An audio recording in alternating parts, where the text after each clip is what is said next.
Hello and welcome to another video lecture for CMAR 4329 Hyperlocal Communication. Once again, I'm Stephen Draper, Professor of Broadcast Journalism at Oklahoma Baptist University. Part of being hyperlocal is reaching your audience where they are. We've talked about that in past lectures. But when it comes to your customers, being hyperlocal means also being a part of that community, getting involved. And you certainly expect your customers to give, whether it's following you or perhaps buying your product, supporting your business or service, but it also means you being able to serve them. And that means not treating them like strangers with some kind of generic customer service. What it really means is truly listening and anticipating what they want and what they need, and then being able to provide it for them. That's not only successful customer service, but it's going to build brand loyalty over time.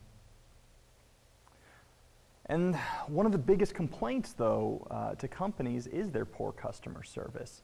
Customers are often getting treated impersonally. They're not getting treated as the person that basically is actually keeping that company alive. That's an important note to remember, is that you don't have a business, you don't have any kind of platform unless people are following you, unless people are supporting you. Without that, you're really just almost talking to a wall.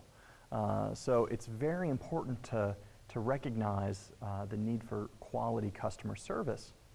And that strong customer service is hallmarked by engagement. It's not about waiting for the customer to get so frustrated they come to you, but it's really about meeting them where they are. People are going to bring their concerns online. That's where a lot of it happens.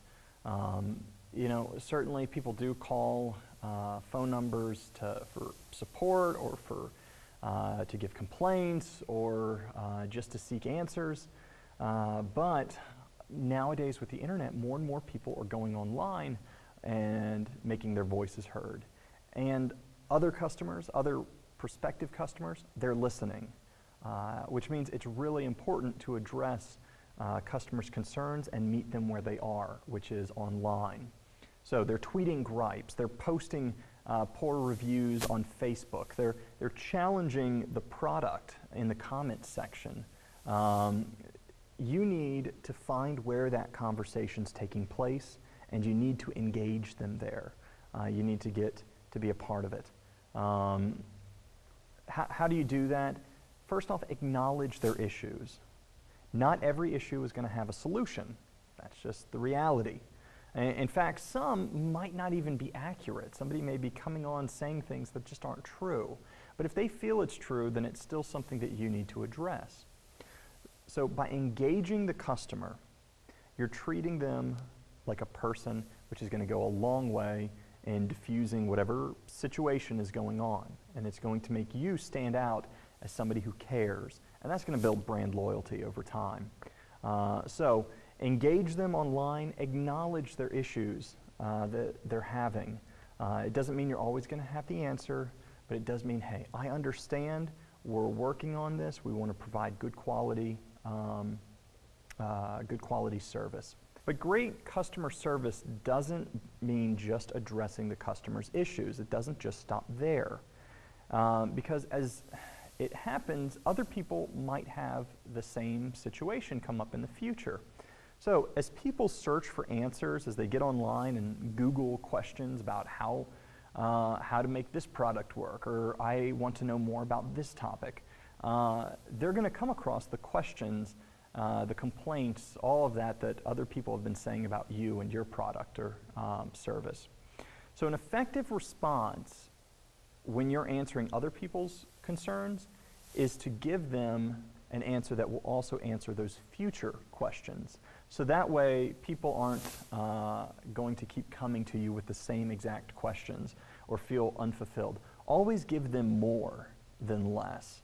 It's going to pay off in the long run.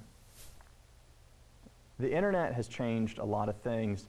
The speed of online communication has made it that customers can and will react at any hour of the day, whether it's because they live in different time zones or because they're just late night lurkers on the internet. But regular business hours, they don't apply online. So this idea of the 9 to 5, just get rid of it. That doesn't work. To create a community with hyperlocal communication, you're going to need to be going around the clock because that's what buyers expect. They expect customer service that's going to be 24 hours, 7 days a week. Now, why? Why should you do that? Why can't you just wait to deal with certain issues? Well, the end result can be pretty devastating, actually. Customers are unpredictable. They have as much access to the same online capabilities as you. So in minutes, they could start a website that reviews your product, that bad-mouths it, that talks about poor customer service, I never got a response. They could complain on Twitter and Facebook, and you don't know how many circles they run in. They could just create content that goes viral and just make complaints about you and give you a bad name.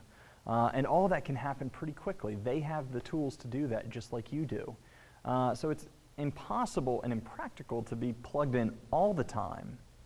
But it's best to address concerns as soon as they happen as often as you can, and as urgent as you can, because you don't want this wildfire to spread beyond your control. So it's good to get alerts. It's good to have multiple people, if you have that capacity, to be monitoring the online traffic, what people are saying and doing in relationship to your product or service. If it is just you, make sure you get alerts. You may not be able to respond to all of them, but if you see there's one that needs to be dealt with, then take the time to do that.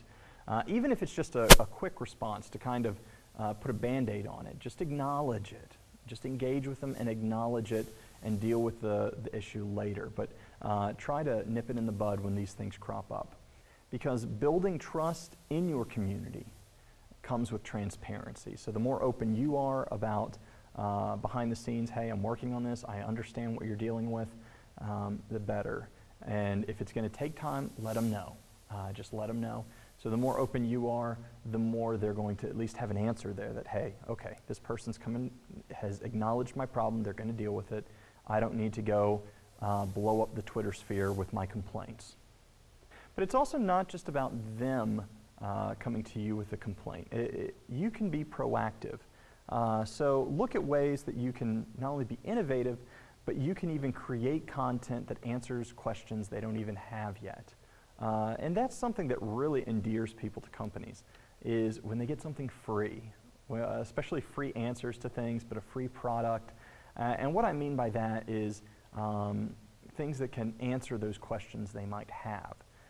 So before even a customer has a concern about how do I do this one thing, maybe create a video tutorial to show off the product, to show how to do it.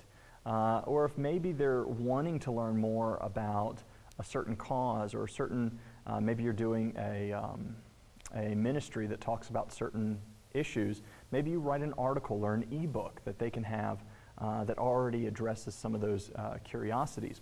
The last thing we're going to talk today is also about how to be proactive in terms of getting the word out about yourself and answering questions before people might ask them. Another way to do that is by following the different trends that are out there.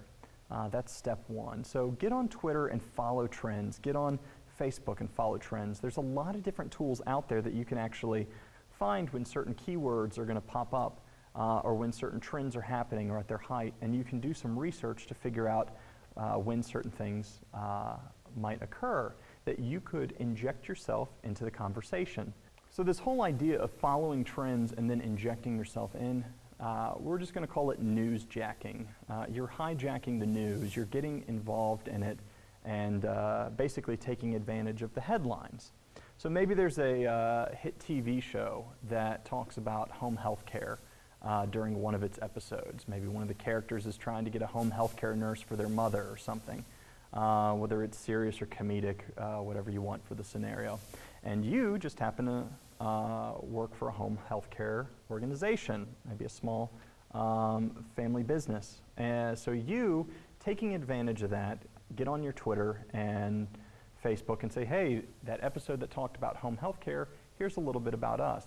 You inject yourself into that conversation by taking advantage of that hit show. Or maybe it's just the headline, something a political figure said or a celebrity said that you can get involved. Maybe a politician talked about homelessness and you work for a ministry that deals with homelessness, and so you bring that up. Representative so-and-so talked about homelessness. Here's some of the statistics about homelessness in our area at our website. And so that way you're connected and actually join in part of the trend that's developing. And so people that may not have even been following you might get involved and check out your website and learn about you just because they saw the keywords pop up in some of their own searches. So there's a variety of ways that you can kind of grab lightning and get involved and get your name out there and get your product out there. But all of these different ways that we've talked about are ways to strengthen your customer service, which even if you're a blog, even if you're just kind of a freelancer, a freelance journalist, you still have customers and you still need to provide customer service. So get engaged, acknowledge issues, be innovative in how you treat people individually, and find ways to be proactive about answering people's questions. All of that is going to go towards people following you and trusting you a lot more. That's it for this lecture. I'll see you next time.